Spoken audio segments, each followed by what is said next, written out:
Next is the removal of the colloidal solids. So in the wastewater, so apart from the inorganic and the organic solids, so there is a colloidal solids also.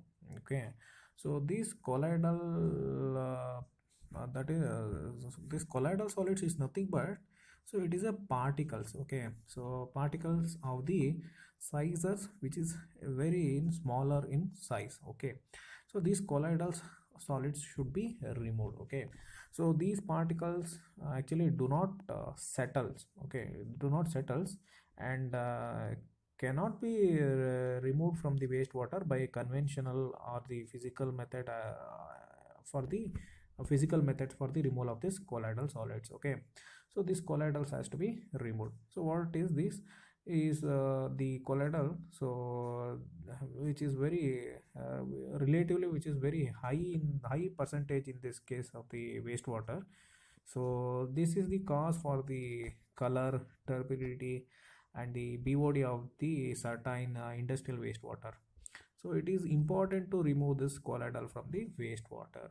So this, before reaching this colloidal waste in the wastewater, before reaching is any river water or any natural bodies, water bodies, so colloidals has to be removed. So colloids, which is exhibits the, you can see in the wastewater, it so brownish color will be there. So that is because of this colloidal. So this this brown ion movement in the colloidal in the wastewater, so that will be very continuous and very random movement this of the tiny solids particles. So sometimes it will maybe some gases also. Okay, so this caused by the impact of moving liquids or gases molecules, so that pushing the solids particle from one side to all other sides. So there, this is very essential for the non-settleable, because there is a charge, there is a smaller size, low particle weight. So that's why it is not able to settle at the bottom. So in this you should use the semi-permeable membrane. Okay, not a membrane, permeable membrane, semi-permeable membrane should be used. So colloid particles which has been due to electrically charged with respect to their surroundings, so electric current should pass through this colloidal systems. So that causes the whatever the positive charges are there, so that will be migrated to the cathode. You know that there is a two rods are there, one is cathode and another is the anode. Okay, so this whatever the charges are there, so all the positive charges will migrate to the cathode, or negative charges will be migrate to the anodes. So these colloids, whatever the colloids that so this colloidal effect, so that is the scattered of the light from very smaller particles. So as seen, the beam of the sunlight passes through this dirty water, so this gives rise to the bluish light color. Okay, so this effect is known as a Tyndall effect. Okay, so let me see what is the method for the removal of this colloidal. So first one, we will go for the chemical coagulations. So this is the process of this destabilizing the colloidal, where the binding them together for the sedimentations. So it involves the formation of this chemical flock will be created.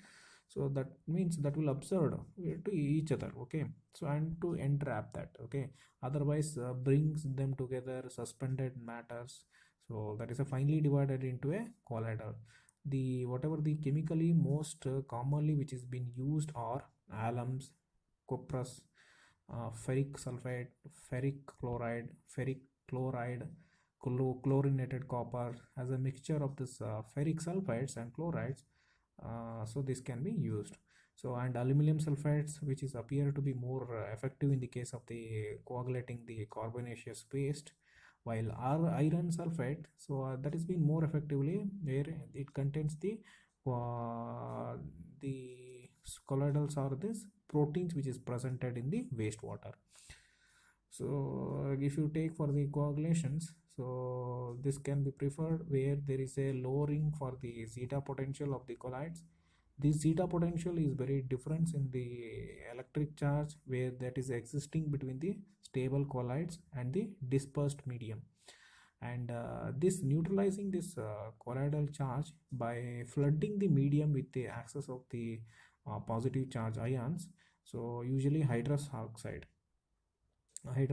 colloids, so the formed by the reactions of this coagulant with the iron with the water.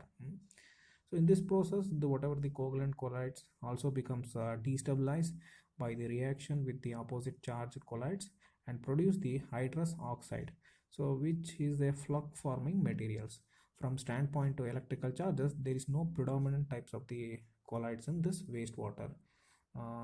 So there is in this treatment, so there are some merits as well as the demerits. So let me see about some of the merits. So merits are here are the some of the which has been responsible, which has been placed with one owner, while some time the cooperative spirit between the industrial and municipalities increases. Particularly, division of the cost is mutually satisfactory.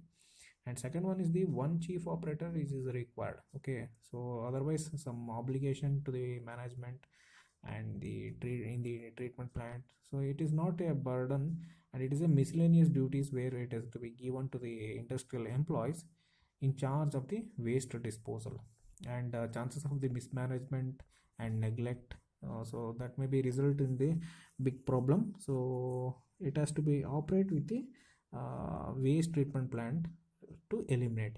So since the whatever the operators are the large treatment plant usually which receives the high pay, so well trained people will be very available. So even though if the identical equipment is required, construction costs are less for a single plant than compared to two or more. Further, municipalities can apply for the state or any federal aid, federal funds for the plantation or construction of this treatment plant, where private industries are very eligible for or not such eligible for this receiving this funds. So you can take it as by the through tenders. So land required for this construction of this plant are very high, and it is easily available through municipalities. So operating costs are lower, and since the more waste is treated, the lower rate per unit per of the volumes is made, can be or achieved. So another is possible cost of advantage, which resulting in the lower municipal functions and the cost for the federal grants. So if you see the demerits, so it has had the very serious effect, which depending upon the characteristics of the industrial waste. And if the waste characteristics such as the temperature, pH, organic contents, so it has to be determined to acceptability for the municipal waste treatment water. So otherwise it will be causes the very serious problem. So among the many problem arises from this combined treatment, most important is characters or characteristics of the industrial wastewater, where it reaches the disposal point. Okay, so these are the demerits of this combined treatments.